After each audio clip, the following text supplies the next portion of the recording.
Welcome everyone to the 16-week Adoption Parenting Coaching and Certification Session 3. Brian Post here with you, and I'm excited to get into this information with you this morning. So what we're going to be covering in our class this morning is we're going to be talking about grief, loss, and facing the trauma of adoption. We are still building the foundation, looking at the building blocks, placing the building blocks that we will build our complete understanding of adopted children around. And as I've said in each class so far, remember, whether it doesn't matter if it's adopted, foster, biological, you can substitute any of those words and the information applies across the board. But for our purposes, we're specifically talking about adoption. And so I want to look at today what a very, very important component that is oftentimes overlooked in adoptive families, and that is grief and loss, and really getting into looking at the trauma of adoption and how that gets processed in families. So that's what we're going to be looking at today. And as I said in our first session, remember, it didn't start at adoption and it doesn't end there either. And what I mean by that is that the adopted child brings with them a history. They bring with them a lineage. They bring with them DNA that is connected to other individuals that you may not ever meet, that you may not ever know about what their histories were. You may not ever have an understanding of what the histories were that go into the making of this child. So there's that one level. I mean, understanding all the levels of the adoption experience become crucial, because when you start to forget that this is just not the child in front of me that is a being in just today, in just this moment, when you start to forget that this child comes with a history, that's really stumbling block number one. Stumbling block number two is realizing or forgetting to realize that there are many levels of adoption, and that also includes now the process from after the child comes into the world. So depending on what the experiences were after they come into the world, and then when they are adopted. So now you have those experiences, but then you have to keep in mind, and this is the biggest component, to be quite honest with you. This is the biggest component to healing. One of the biggest stumbling blocks to healing and creating healing environments is when we forget that we as parents are equally connected to the adoption experience. We are bringing our histories, our mom's bringing her history, dad's bringing his history, co-parents, whatever the situation is, the single parent, the parent is bringing their history to the dynamic of adoption. So you have many, many levels, and when I talk about our history as parents, I'm talking about our own birth stories. I'm talking about our parents' stories. I'm talking about all the generations that came before us, our grandparents, our great-grandparents. All of those stories still very much are alive in our unconscious being today, and we cannot forget about that. We cannot move away from that. That has to stay in our consciousness as far as what the impact is. So last week we talked about what are the behaviors you struggle with the most from your child. And the significance in that question is being able to make the connection to why those particular behaviors are the behaviors that create the most stress for me. Why those particular behaviors are the behaviors that create the most reactivity. Remember, we made the distinction between reactivity and response. Reactivity is unconscious and it's nonverbal. It's without thought. It is all emotional. Response, therein, responsibility holds consciousness within it. There's a level of mindfulness and responsibility. There is lots of thinking and responsibility, and emotion is not running the day. See, the brain is, there's so many parts of the brain, but there are two dominant hemispheres in the brain. There's the left hemisphere and the right hemisphere. Here's something that's very important. The right hemisphere actually dominates the left hemisphere. The right hemisphere is the emotional hemisphere. The left hemisphere is the thinking, rationalizing part of the hemisphere of our brain, but the emotional hemisphere dominates the left hemisphere. The emotional hemisphere communicates directly to the left hemisphere. So that's why the statement that I made last week, when we are stressed, in times of stress, our thinking becomes confused and distorted. That's exactly why.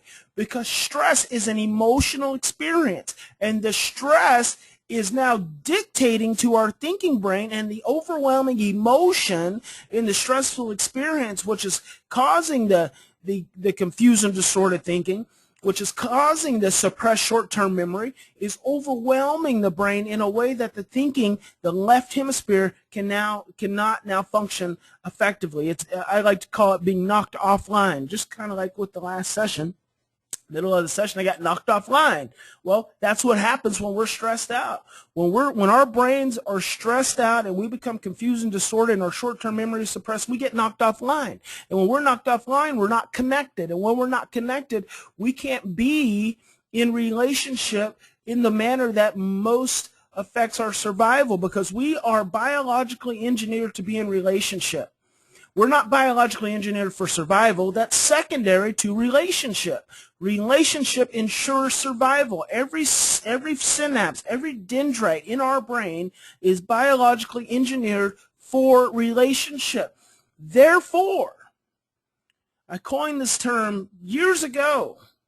It's called the relationship factor. Therefore, the relationship becomes the single most important thing. If you lose the relationship, you lose everything.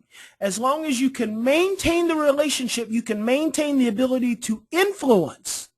But when you set relationship aside, when you put behaviors first, when you put your focus on behaviors, when you put your focus on control, when you put your focus on overpowering first, when you put your focus on making someone do something the way you think that it needs to be done, then what you're doing is you're setting relationship aside, you're moving into control and dominance, and as long as you're in control and dominance, you can only control and dominate in a couple of different ways. Number one, as long as you're present. As soon as you're no longer present, you have no control, you have no dominance. And number two, until the child gets old enough to say, I am no longer going to let you control me. And this is what is one of the single biggest challenges that occurs in households with teenagers. This is why there's so much conflict with teens, oftentimes in families. Adoptive families, biological families, foster care families, doesn't matter. When there's a teen present, here's typically how it works out. That teen, for whatever reason, whatever early history, whatever birth history, whatever it may be, has a sensitivity. And so that sensitivity leads that teen to have some behavior challenges. Therefore, others in the family get more stressed out. They react to that child more than they do anyone else. Well, then at some point in time, all the family members, all the extended family members come to know that this child is the one who's got behavior problems. So then there's this negative energy that's always getting kind of portrayed and placed on this child. And then the child gets, say, 6, 7, 8, 9. Then the family finally decides, we need to go into counseling. Well, you go into counseling, and then what happens is the counselor, you go in, you sit down with the counselor asks you to tell him all the bad things that are going on in the family that are being caused by this child. And so you go into counseling, and you're telling the counselor all the bad things that are going on with the child, and then the counselor says, okay, well, I'll see you guys in about an hour. You come back, we're going to have a session. So the counselor begins to work with the child from that perspective. You come back an hour, you pick your child up, maybe the counselor gives you a little summary, then you go home. So your child is still acting out. You're saying, you know what, this counseling isn't even working with you, so maybe we need medication. So then you go to the psychiatrist, and the psychiatrist essentially asks you to tell him the same thing. You go through the same process, except for spending the hour. The psychiatrist now spends 10 minutes, writes down makes a few notes for his documentation so he won't get in trouble by insurance companies, and then he writes a prescription on a prescription pad and hands it to you and tells you to take it to the pharmacy and get it filled and give this to your child once or twice a day, and then you're off and running. So pretty soon, even the medication is no longer helping the child. So the child goes from being on the medication, the child goes from being, happy and energetic, and some people might call that hyperactive. I call that an energetic child. I call that a spirited child.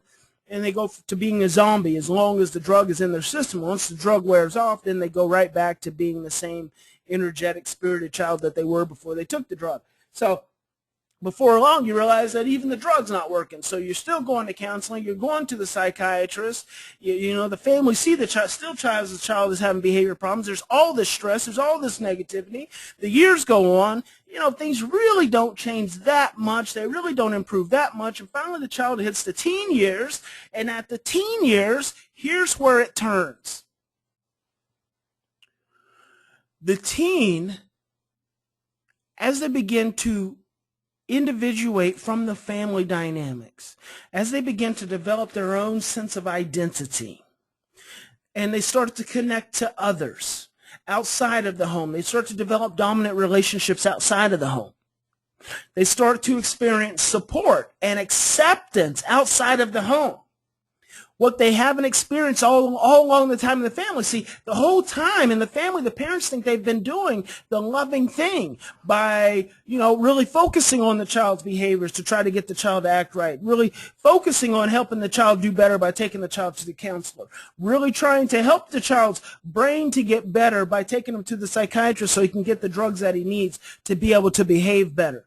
So see, all the adults in the child's life think they've been doing the right thing. But in reality, what the child has really been feeling at an unconscious level, at an energetic level, at the level, it's called a negative neurophysiologic feedback loop. We're going to get into that during the 16 weeks. But it's an unspoken conditioning which occurs. So what the child has actually been experiencing at a nonverbal level is rejection, feelings of being not good enough, feelings of being the problem, feelings of not being supported, not being accepted, feelings of not being able to make parents happy. So this negative energy, these negative thought processes have gone on for years. Now just take a minute and think about this. These things have gone on for years. So all of a sudden, the teen starts to make friends with similar kids. What do we call that? How do we negatively label that? Remember in our first session, we talked about the power of the words we use, the power of our language to change our vibrations. So what we do, what do we classify that as? We call that getting involved with the wrong group, the wrong crowd, the bad apples, the bad seeds, right? So now the child who has endured all of these years of rejection and abandonment and anxiety and stress and in my home, physical abuse, emotional abuse, all of a sudden they start to find kids that are like them who've experienced much the same, and then they get connected together, and guess what they start to share with one another? They start to share love and acceptance and understanding and support. Everything that ultimately we should be sharing in our families. But when we lack understanding about what creates the problems that are arising in our homes, in the dynamics of our family, we move into our fear, and from our place of fear and from our place of stress, all we can do is focus on the negative. From the place of the multi-levels, the experience of multi-levels of the adoption experience, we start to be driven by all these negative unconscious experiences and states, emotional states. And we don't seek to understand. We don't seek to look at the root. We're operating at the top of the iceberg. We're looking at the iceberg. We're addressing the tip of the iceberg. We're not going to the bottom of the iceberg. And so pretty soon what happens is the child finds other children like him, and he feels accepted and understood and heard and felt and seen. Those are very important experiences for us to have as humans. There may be moments in the family over the course of those years, and I am actually speaking to you from the experience that I observed with my own sister. There were moments where there may have been some joy. There are moments where there may have been some happiness. There are moments where there may have been some affection. But the moments for that positive experience got far overpowered by the negative, by the fear, by the stress, by the yelling, by the reactivity. So what would happen is the fear and the stress and reactivity would begin to dominate any positive occurrences.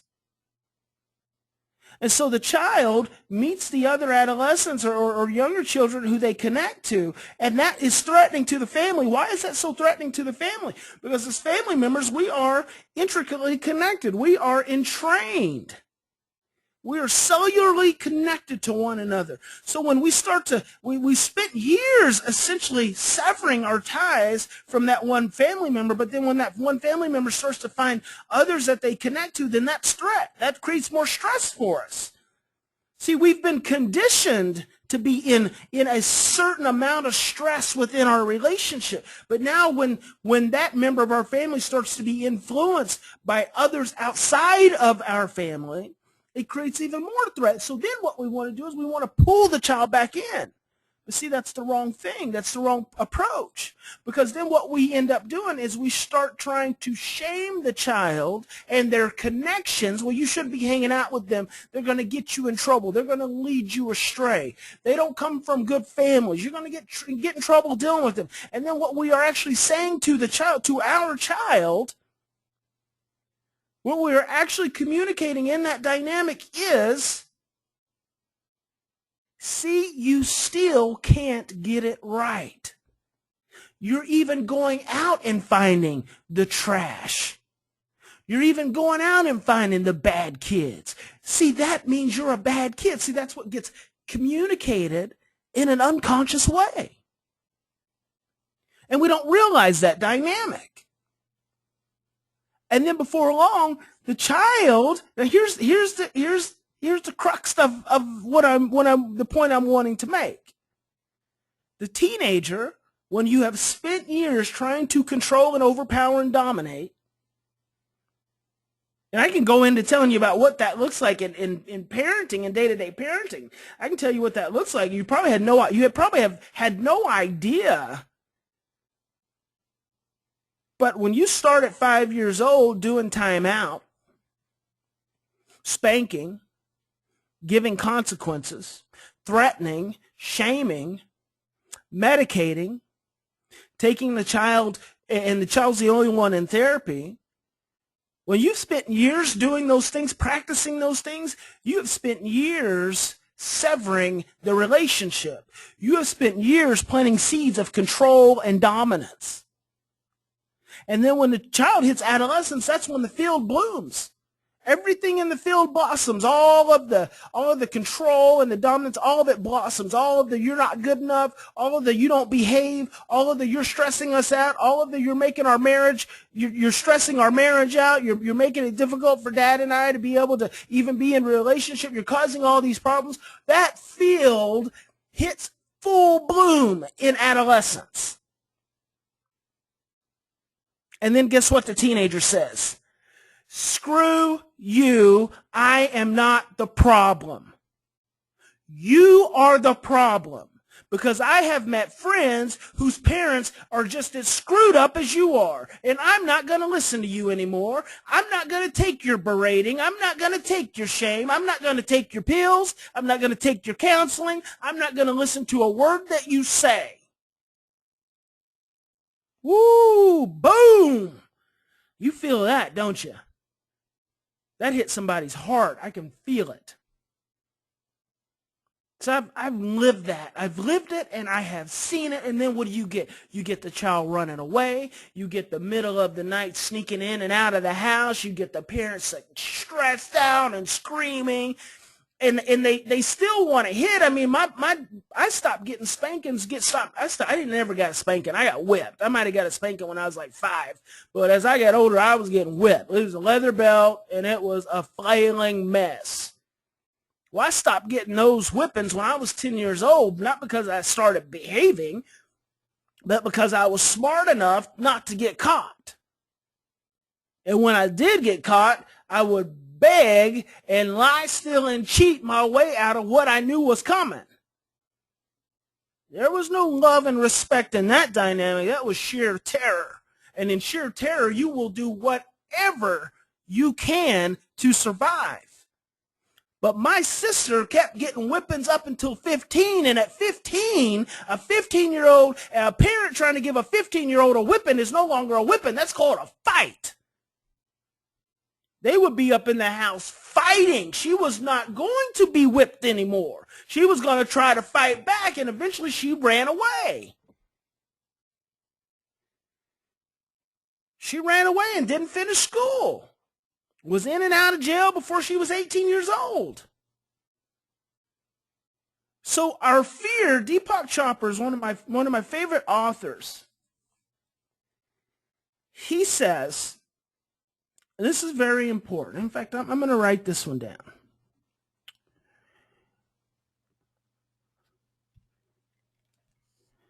Deepak Chopra says, you cannot prevent the future. You cannot prevent the future. But you can influence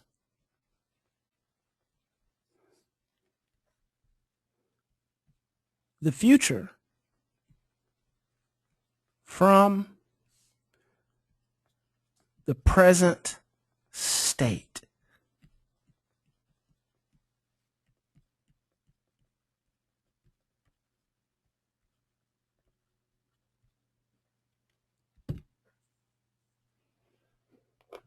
Let's think about that for a moment. You cannot prevent the future, but you can influence the future from the present state. Oh my God, it's so powerful. It is so powerful. When families get stuck in that negative feedback loop, guess what they're doing? They are creating the future. They think and they feel, and listen to that statement. They think and feel. See, their thinking and their feeling is all rooted in stress and fear. And then what is that causing?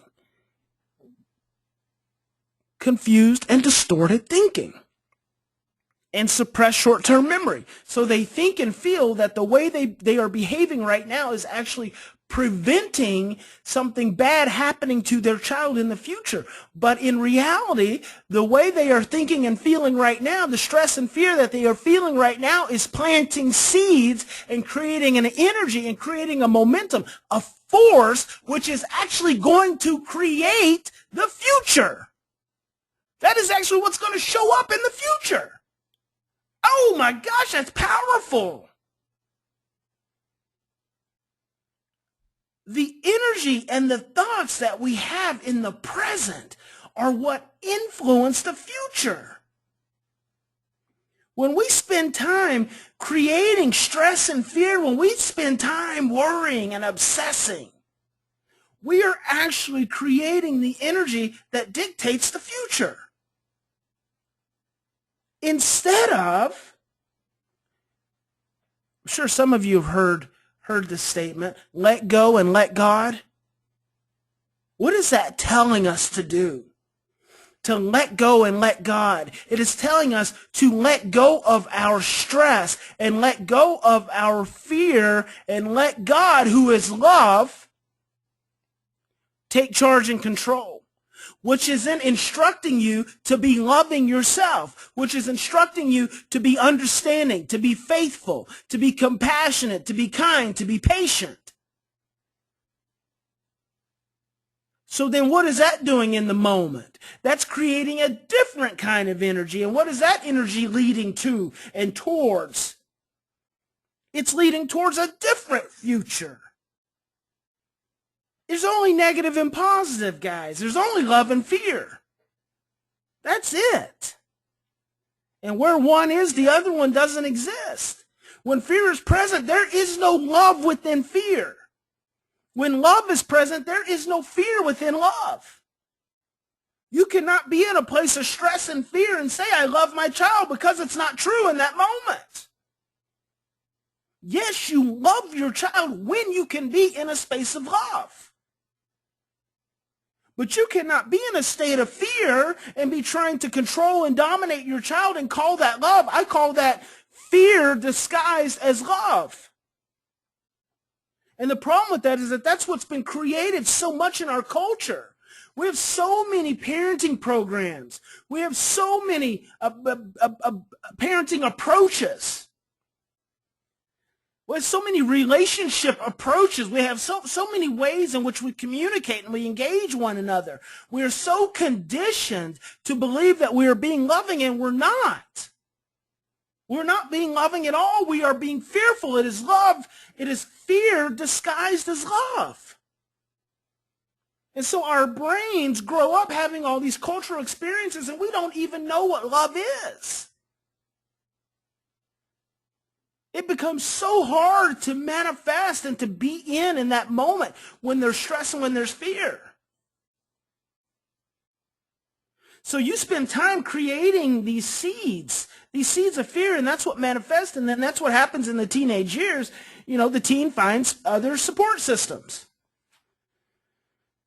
And then they rebel, and that's why control and dominance is not the way. Once you lose a relationship, you've lost everything. Again, I call that the relationship factor. The relationship is the single most important thing. You have to be willing to put the relationship above and beyond everything else. The relationship has to become the most important thing. And here's the thing with that. That does not mean you will not be stressed. Remember, we talked about attachments, the dyadic regulation of emotion. It doesn't mean that you're always calm. It's the ability of two people to regulate emotion together. That means when you become stressed, it's your ability as the adult who has the more mature brain to be able to come back and repair the attachment by creating an oxytocin opportunity. To reconnect, I'm going to be sending everyone the book, Chemistry of Connection, by my very dear friend, Susan Kachinskas.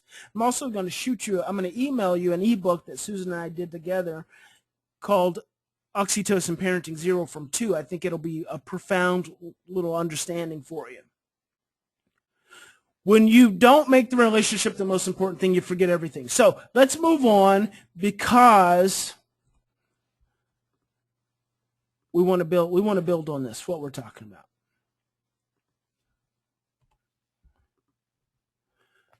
We talked last week about understanding the connection, feeling it, mastering it. And here's the thing about that. Just to reiterate, to reinforce. Because what I actually want to do is I want to go a little deeper into what we talked about last week. I want to go a little deeper into it this week. I just kind of got off on a tangent with the relationship factor, but it fits. And when it's there, it's there. You understand the connection. You think about what those behaviors are of your child that stir you up the most. Those behaviors, and what those behaviors do is they cause you the most fear and anxiety. Yes, they're scary behaviors. I mean, it could be your child sexually acting out. Guess what? That is a scary behavior. But why is that behavior so scary? See, there are messages, there are experiences that you've had in your life associated with those kinds of behaviors. It may just be not even that particular behavior. See, it's a very important point. So a lot of parents will say, well, I've never had any sexual abuse history. I've never had any negative experiences with sex. I mean, there's nothing about sex that really scares me. It's just that sexual acting out behavior of hers really freaks me out. It's just not okay. It's not that you haven't had any connection. It's not that whether or not you've had connection with sexual abuse or sexual acting out or anything like that. It could just be the energy, the intensity of the energy that is created and manifested in that act, which then matches an intensity connected to an experience that you had. So see, it's that energy intensity, that vibration intensity. You see, our brains communicate through vibration. So there's a vibration that has occurred in any experience. Any experience creates a vibration, and that vibration, what it does is it stirs our brainstem. It's like it shakes it. You know, you have a little, sometimes you get those little vibration, anything that gives you a vibration. You have that little, you put that little thing in your hand, it gives you a little vibration. And if you think about that's vibrating your brainstem. And as that is vibrating your brainstem, what it's actually doing is it's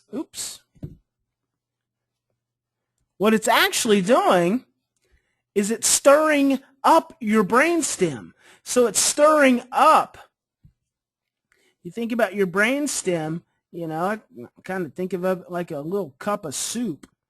You know, it's your brainstem, and this is all these past experiences.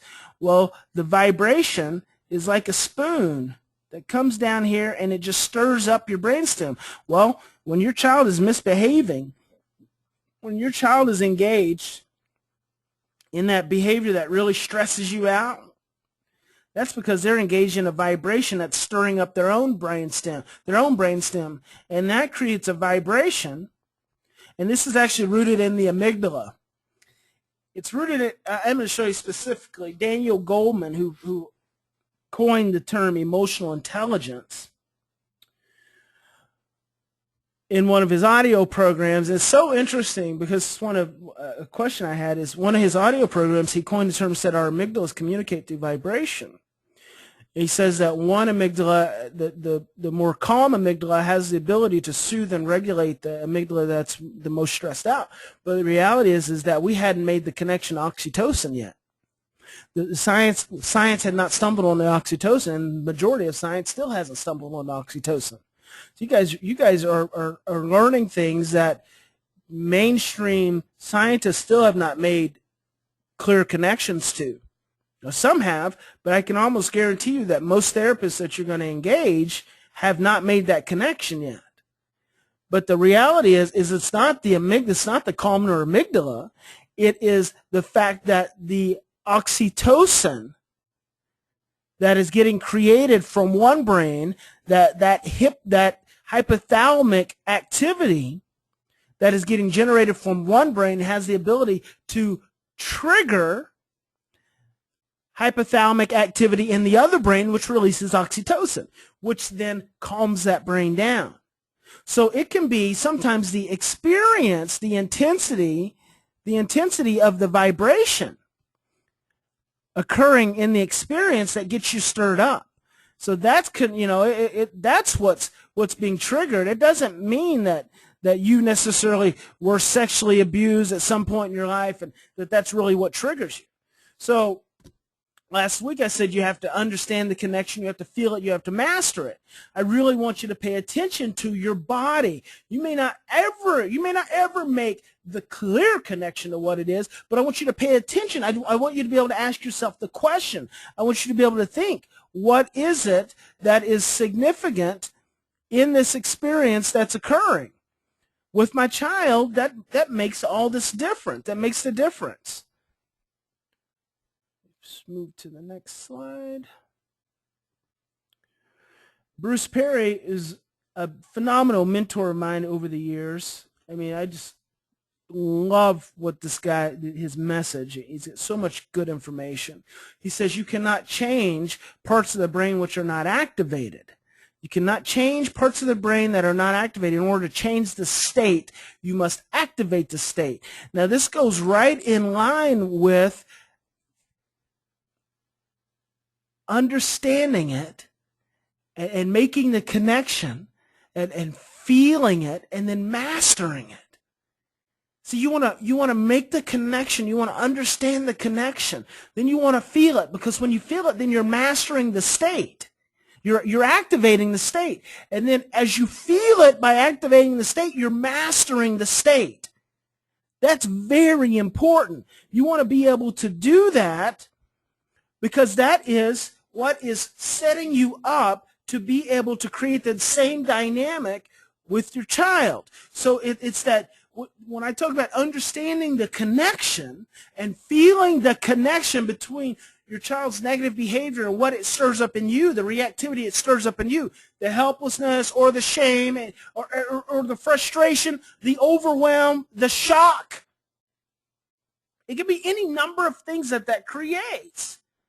So by understanding that connection and then allowing yourself to feel it, and what do I mean by feeling it? Breathing into your body's experience. Breathing into your body's emotional experience. And feeling what is going on in that moment. So you breathe, you put your hands, and you do. I'd like for you to do this right now, unless you're driving. Even if you're driving, you can do it at some level. Just put one hand on your chest. Take some deep breaths. Try to breathe right into that place in your chest.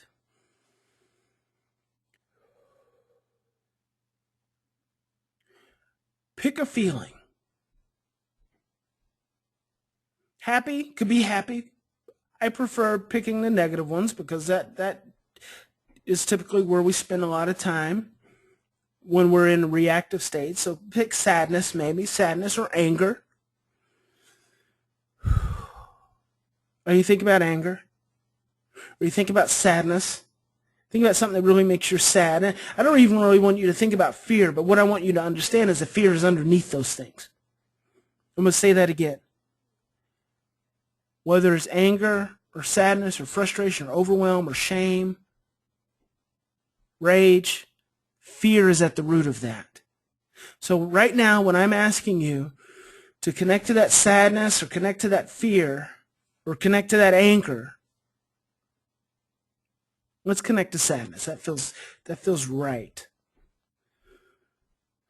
When I'm asking you to connect to that sadness, I'm actually asking you to manifest a state of stress in your brain and your body. So one of the questions that was asked was, does empathetic sadness release oxytocin? In the moment of sadness, that is a cortisol reaction. So when I ask you to think about sadness, when I ask you to feel sadness, what I'm asking you to do is actually to manifest an energy of stress in your body. Now, once you've manifested that energy of stress, that sadness in your body, when you move into empathy, when there is no threat, immediately connected, when there is no threat immediately present, you're able to move into empathy, which is then a reflection of oxytocin being released in the midst of sadness. So you can connect to the child's sadness. Connecting to the child's sadness is actually releasing cortisol. But when you can continue to move into the sadness, not in a way that is threatening or overwhelming, but in a way that is deeply connected, then you are also releasing oxytocin in that moment. So the sadness you are demonstrating is no longer a threat to the child. It is a connection point to the child. So as you're breathing right now, you hold your hand on your chest, and I'm just picking that because I can feel that in my chest. You hold your hand on that place in your chest, and you breathe into that sadness. So when I say understand the connection, I'm just saying, connect to whatever it is. When I say feel it, I'm saying put your hand somewhere on your body, your throat, it could be your lower back, could be your chest, could be your stomach. and breathe into that. That's feeling it. You can allow yourself to feel that to a greater degree and even allow tears to manifest. You can allow an angry sound to manifest if you're focused on anger. You can manifest this to the level that you just want to cover your face in shame. See, that's feeling it. That's activating the state. That's what Bruce Perry would call activating the state. You're activating a state level emotional memory. So by feeling it, what you're actually doing is you're making that experience more conscious. You're taking it from a conscious state level place and you're manifesting it and bringing it up to a more conscious place, from an unconscious place to a conscious place. That's how you create mastery. That's mastering the feeling.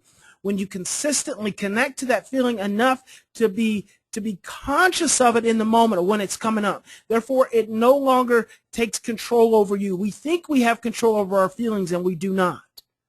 We are afraid of our feelings. We're afraid of our feelings coming up at any given time. And we're afraid of them because our feelings make us feel helpless. But what I'm telling you is in order to change a state, you have to be able to activate that state. If you want to stop feeling frustrated with your child, if you want to stop feeling angry with your child, if you want to stop feeling such overwhelming helplessness and hopelessness with your child, you have to connect to what the experience is really about, and then you have to feel it. Make time to feel it in that moment. Make the connection. Oh my gosh, this is about me being rejected. This is about me being abandoned. This is about the way my father used to talk to me. This is about, getting made fun of at school. This is about the teacher picking on me. This is about my sibling yelling in my face. This is about my mother leaving me sitting in the car for hours. And then feel it. Oh my gosh, what did that feel like? Oh, that made me so sad. It made me so sad. Oh, it made me so sad. That's feeling it. That's activating. That's feeling it. That's when you change the state. What does this mean for your child? And I don't want to jump so quick that you lose this dynamic, because it is a critical dynamic.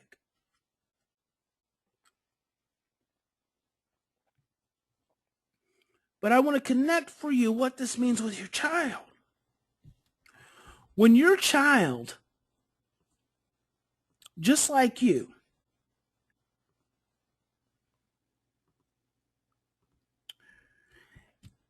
is in an activated state,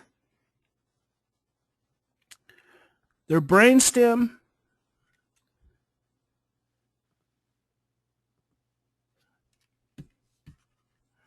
my pen's not working here.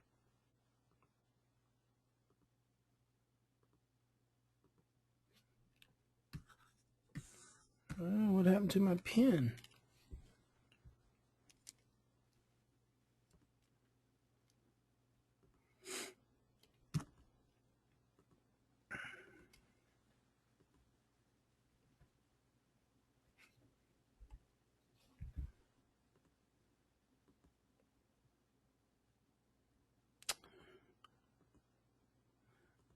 I swear to you, I just don't know sometimes. This thing can be so finicky. I don't really understand what happens when all of a sudden it just stops. It's technology, though. And now don't worry, I will regain the flow.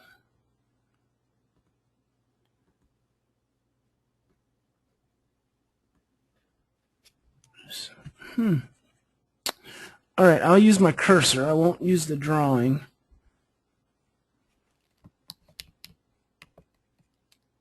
Maybe that was it. Maybe something was locked.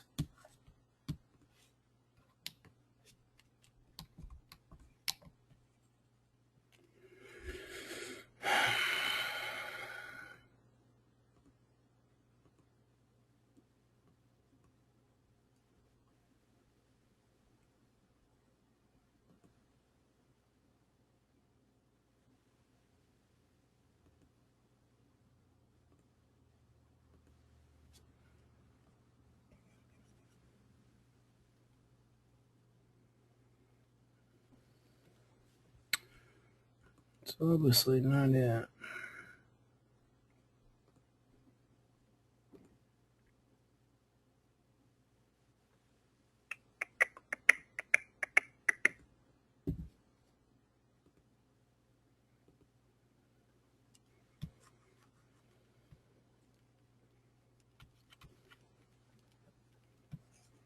I'm still here. I'm sorry. This is why I don't answer questions right in the middle of the class. This is actually, I'm going to need this.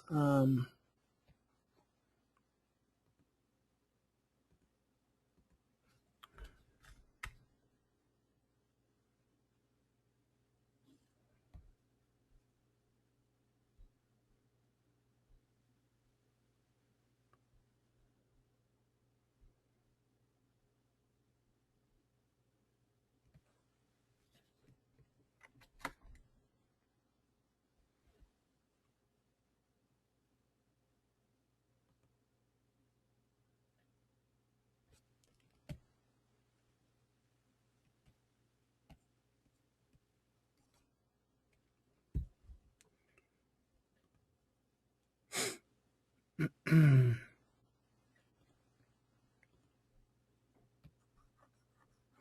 have no idea why it just stopped working. That is so, it's not even frustrating. It's just interesting.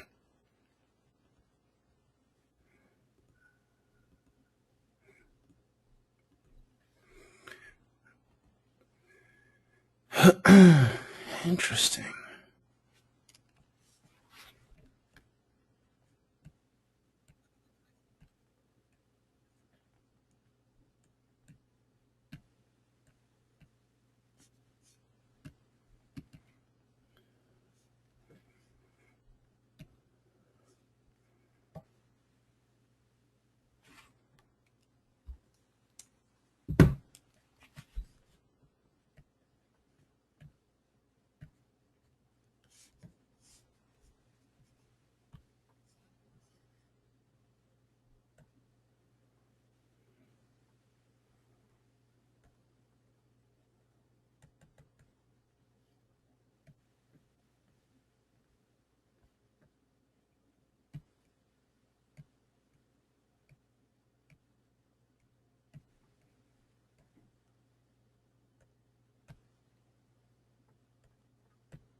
I apologize for my obsessive behavior, because I know that is exactly what I'm doing right now.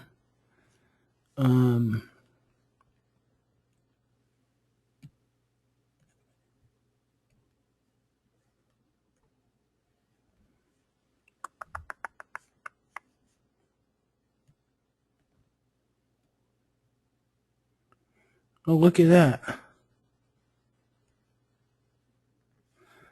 Huh. What do you think I did wrong there? Interesting. So I got us working again. Okay. Let's get back on track. When your child is activated, their brainstem and their amygdala is stirred up.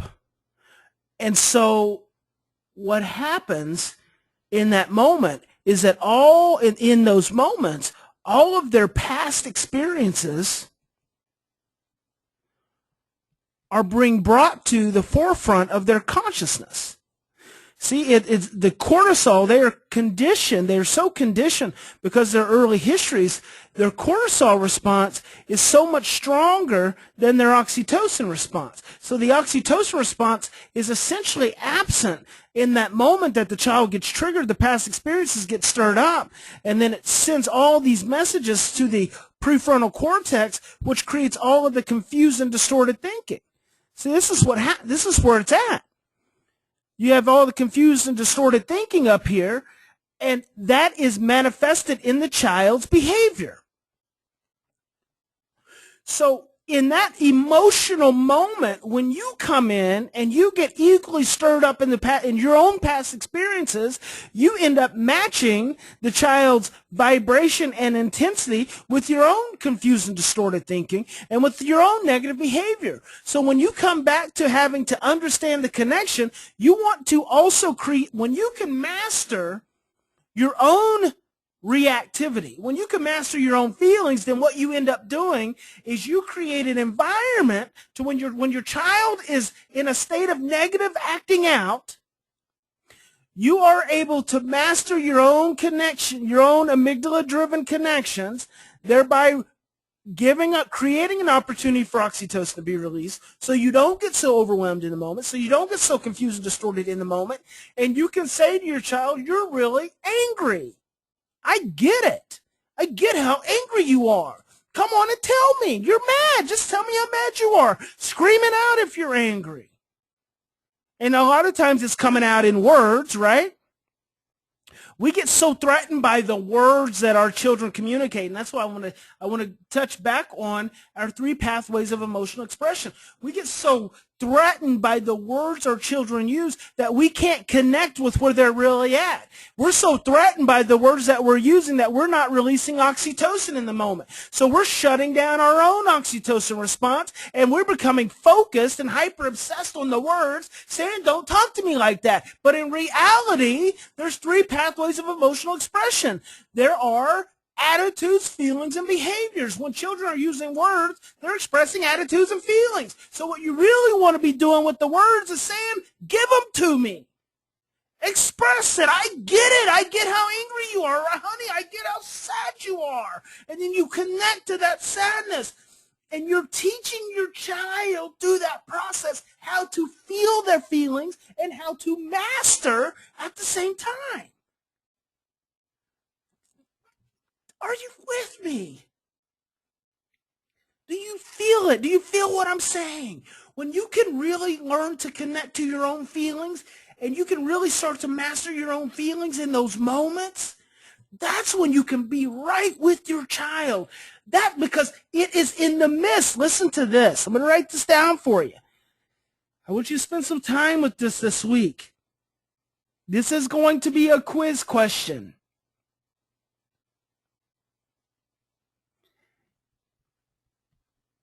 In the midst of your child's most negative behavior,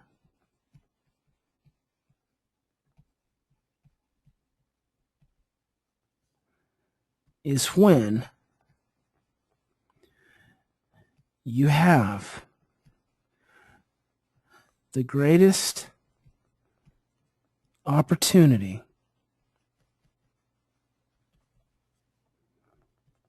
to create. You guys know the answer? In the midst of your child's most negative behavior is when you have the greatest opportunity to create healing. Whew. Big stuff. That is big, big stuff. In the midst of your child's most negative behavior is when you have the greatest opportunity to create healing. Why? Because Dr. Perry says in order to change the state, you must activate the state. When a child is misbehaving, that is when they are in their state level memory. That is where you want to affect change, in that state. In the day-to-day, in the moment-to-moment, when they're not really stressed out, when they're not really acting out, you can't change that state because that state's not activated. The child has to be in the state in order for you to change the state. The state has to be activated in order to change the state. So when the child is in the midst of the negative behavior, that's when they're in the state. That's the state that you want to be able to influence and impact change. That's the state. When that child is in that state, that's when you want to most release oxytocin. In that state. That's not when you want to reinforce that state with more cortisol and more stress and more fear. Because then you keep doing the same thing. You keep having the same struggles day in and day out, week after week, month after month, year after year. Nothing gets better. Why? Because the child continues to be activated in the state. We continue to get activated in our state. And guess what? We start to reinforce at their state level of activation. Stress and fear and reactivity. Boom! This is such good stuff. Praise God. Oh my God, my God, my God, it's so good. It's all there. But it's not easy. Because when your child is acting out, They are sending an intense vibration that is telling you, it is telling you at your brainstem, at your core, that you are at risk, that there is a threat, that there is impending doom, that you are going to die. And that just sends your mind into overactivation. You just go straight into survival. There's only surviving and thriving. But when you can see clearly, and when you can master your own feelings, when you can master that understanding, that connection, you can see it in that moment. You can be right with your child in that state. In that state. And you can say to your child, I got you. I am here. We're going to get through this. Let me have it. Let me feel it.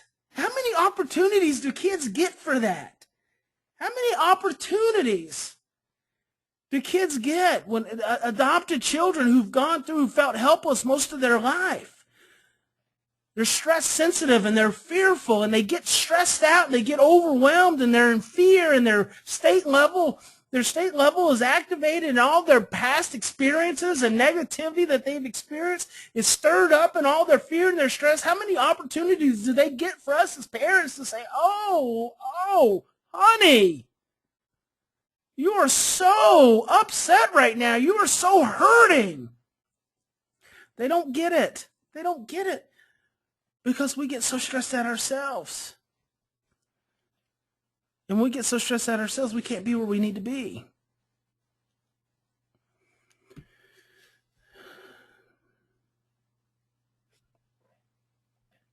All right, now I'm going to transition our slide again.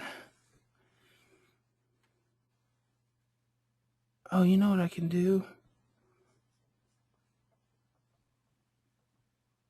Let me erase the drawings. Come down here.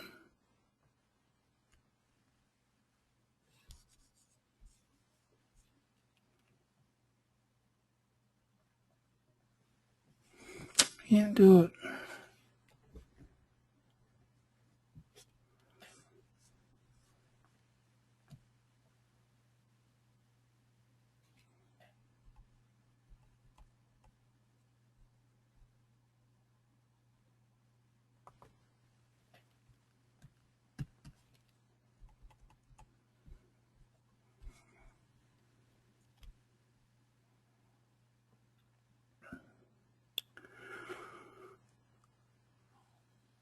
We talked about the stress model last week in our last class. I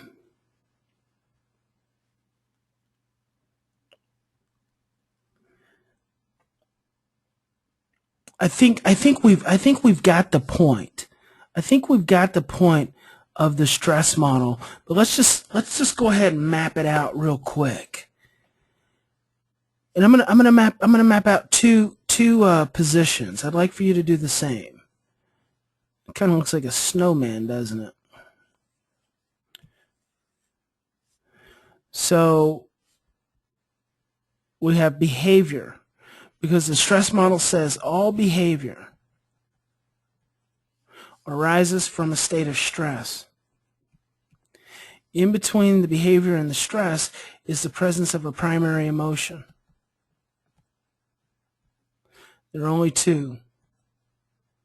There's love and there's fear. When our children are activated, when they are stressed, that cellular experience is one of fear.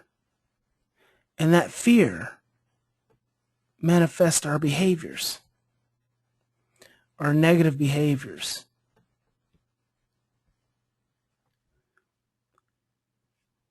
When we see the negative behavior, that creates a threat. That activates our amygdala, which creates a threat, which then activates our own stress. Then our stress triggers our fear. And our fear drives our behavior, which becomes negative. This is why we have to be able to understand the connections. This is why we have to be able to feel the connections. And this is why we have to master the connections. Because if we continue to be reactive, unconscious,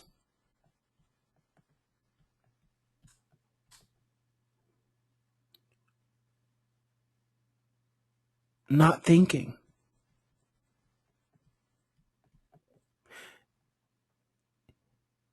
in the presence of our child's own reactivity, unconscious and non-thinking. Run. That's good, right? Let me write that. That's a good one. Run. Oh, it's perfect. Although it's not always run, it can also be, you think fight, flight, or freeze. All right, but you think about run, you think reactive, you think about unconscious, you think about not thinking. That's perfect. Then what do you want to do? You want to run. Good stuff. But as long as we're doing that, as long as we're in that place, then we can't change our child's state. It is through our ability to understand, express, and process, and breathe that we can calm our stress, reduce our fear, shift our behavior, therefore release oxytocin, which is increasing our love. When we increase our love, we're sending out a different vibration. And that vibration is what creates the soothing and the diminishing of our child's stress by increasing their oxytocin, which then increases their love, which then changes their behavior.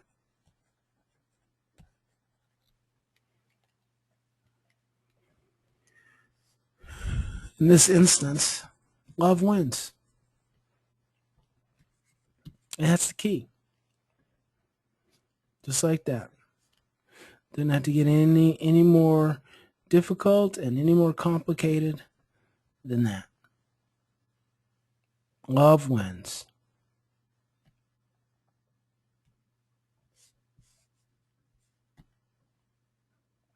Three pathways of emotional expression. We talked about this in our last session, but I just want to go right back to it. These are things I want you to continue to think about. I want you to continue to focus on these things. Three pathways through which we express ourselves: attitudes, feelings, behaviors.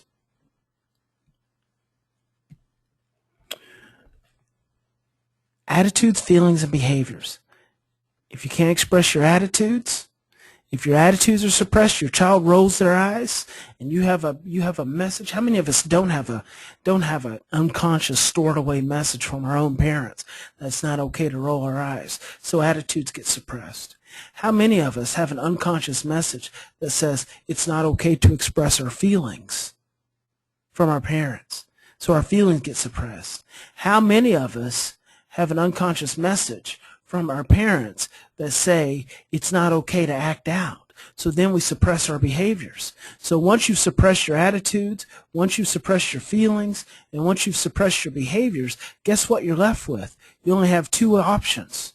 You have anger and depression. I love this model. I believe that this model is extremely important for understanding what actually has to go into healing. So when you've had your attitudes, your feelings, and behaviors suppressed, you're actually, all you have left are anger and depression. Those become your only two options. Well, anger and depression only have one possibility, and that's to manifest through behavior. So that's why kids get stuck at the level of behavior. They don't have any other options. We've consistently suppressed the attitudes and the feelings. Why have we consistently suppressed the attitudes and the feelings?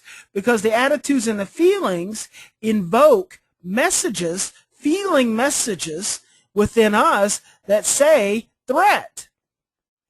Because they're based in brainstem experiences.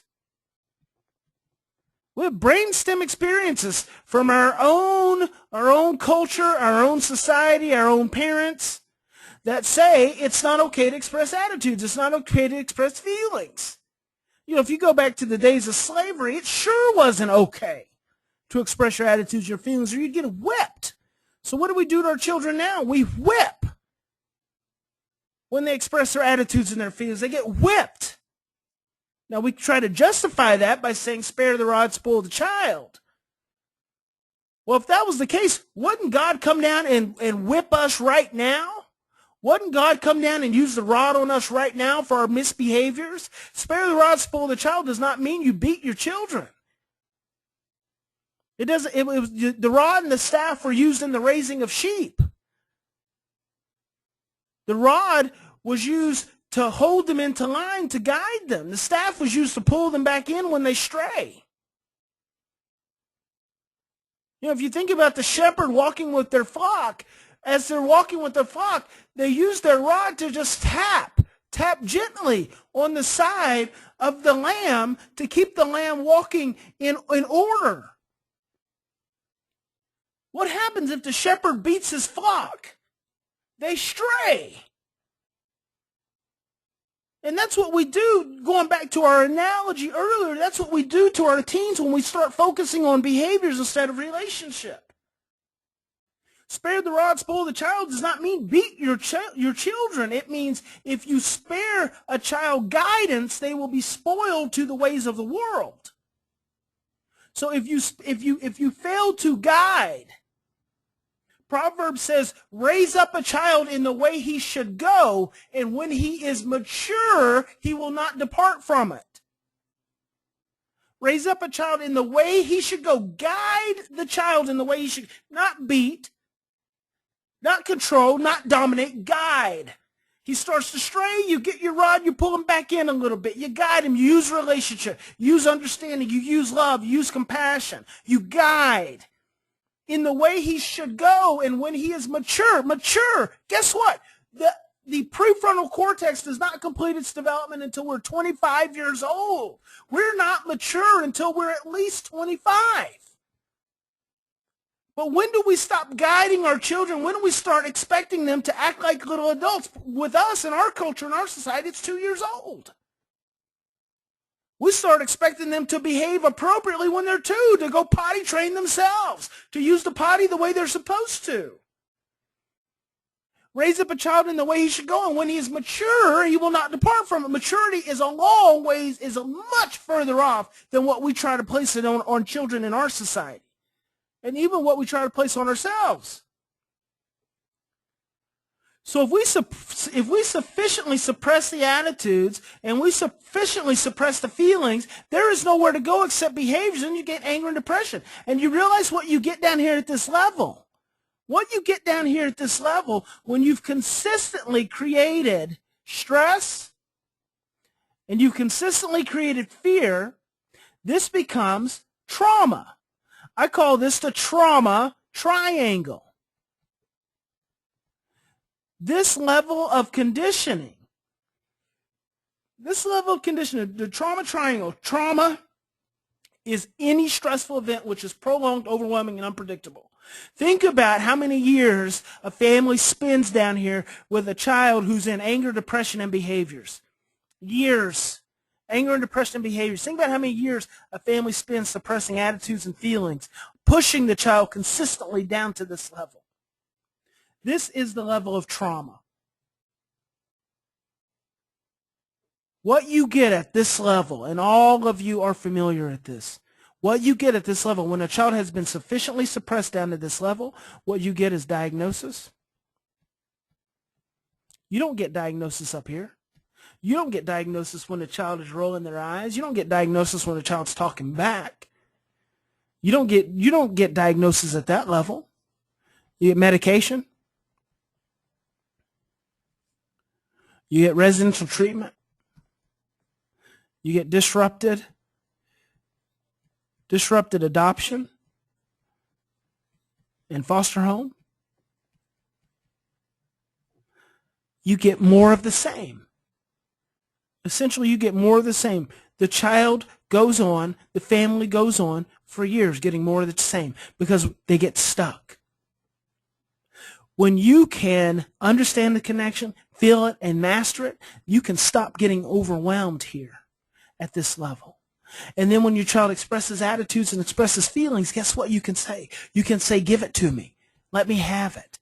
I can take it. I can accept it. Now, in doing that, are you saying that the attitudes that they're demonstrating, the rolling their eyes, the feelings, the talking back, the negative words, are you condoning that? Are you saying that it's okay? Are you saying that it's appropriate? No, you're not. What you are saying is that your attitudes and your feelings are okay. The energy of an attitude, the energy of a feeling is okay because you are okay. What I want to be able to do is consistently work with you over the time. What I want to be able to do is consistently guide you to learn how to express yourself in a better way, to use different words. But if all I do is suppress your attitudes and your feelings now with the words that you are using, I am not teaching you how to use different words. Yesterday, my 9-year-old son, who's sick, he said he had been playing at a friend's house. He was not feeling good. He came home from school early, but he really wanted to go to a friend's house. So his mother took him over to a friend's house. He was over there for a couple of hours, and then he called. He said he was tired. No one wanted to play with him. He's ready to come home. And my wife's a physician, so she knew he probably his fever had came back. So she went to get him, and we went to get him, and we picked him up. He got in the truck, and we're driving out of the neighborhood, and he says something. He's like, I'm tired of this shit. Do I condone that kind of language? Absolutely not. Is it okay? Absolutely not. Do I want him using that kind of language? Absolutely not. But what do I understand? Because see, right there in that moment, he's expressing both an attitude and he's expressing a feeling. What do I understand? What I understand in that moment is that he is not feeling good. What I understand in that moment is that he is stressed out. What I understand in that moment is that attitudinal state, that feeling state that he's expressing, those are not threats to me. Those are not going to harm us. I'm not worried about when he's 20 years old because I'm with him present in the moment. So what is my response? My response is, I understand, son, you're not feeling good. But let's pick a better word than that. I know you're sick and you're not feeling good. Let's pick a different word. And that's it. That's it. He didn't stand up in the truck and rant and rave and cuss and cuss and cuss. He didn't do that. He just said, I'm not feeling good. And I said, I know you're not. I know you're not. And that was it. See, that's a teaching opportunity. But it's not a teaching opportunity if I get overwhelmed by the fact that he just said shit. If I get overwhelmed by the fact that he said shit and I get fearful and I get threatened and I get stressed out and I turn around and I get on to him and I say, you don't talk that way. What did I just do? I just increased his stress. It's shit. The word is shit. It's a word. It means nothing. It has no energy, no weight. Shit, shit, shit. It means nothing. It provokes no vibration in my brain. They're 4 letters, they're vowels. I mean, they're just syllables, whatever. They're letters. But see, we get threatened by the vibration. It's the vibration underneath the word itself that manifests the experience, that stirs up our own brainstem. I hope this has been useful to you all, that you've been able to grasp the message here. You know, and to be honest with you, we didn't even get into grief, but grief is tied into everything we just talked about. And I'll tie that back into the next class. But anytime a child is expressing, anytime an adopted child is expressing, they're expressing at some level of grief. There's grief tied into the intensity of those emotions, because that's the brainstem. Now, what you have to understand as an adoptive parent, adoptive parents go into adoption with hopes. They go into adoption with dreams. They go into adoption with fantasies. And then when you get into the midst of these negative experiences, guess what happens? The fantasies, the dreams, the hopes, they collapse. And you know what that creates? That creates a sense of helplessness, a sense of desperation.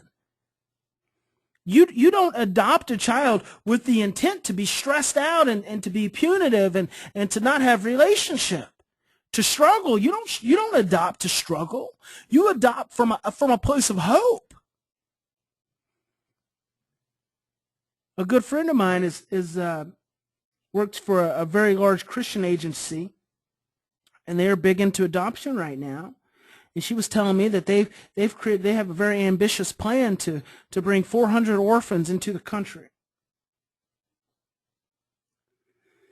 And I said, Bryn, how awesome that is. I mean, truly. God wants us to take care of his children in every single way. How awesome that is. But if those parents are not educated, if they are not equipped, if they do not understand,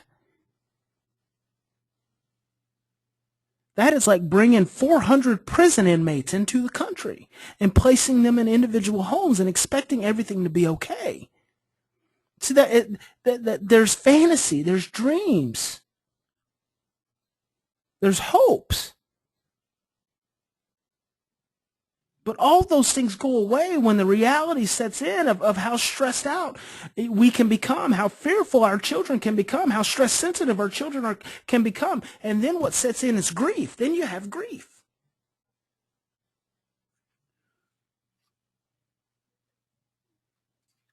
And when you don't understand grief, that's when all of the challenges start to manifest in negative ways. So I hope this was good for you. Just want to say, God bless each and every one of you. I love spending this class time with you, and just continue to learn, continue to think about the stuff that we're covering here, continue to look at it and continue to process it, think about it. And we're just building the foundation. We're building a foundation. I hope you can feel that. God bless, and I'll see you at the next class.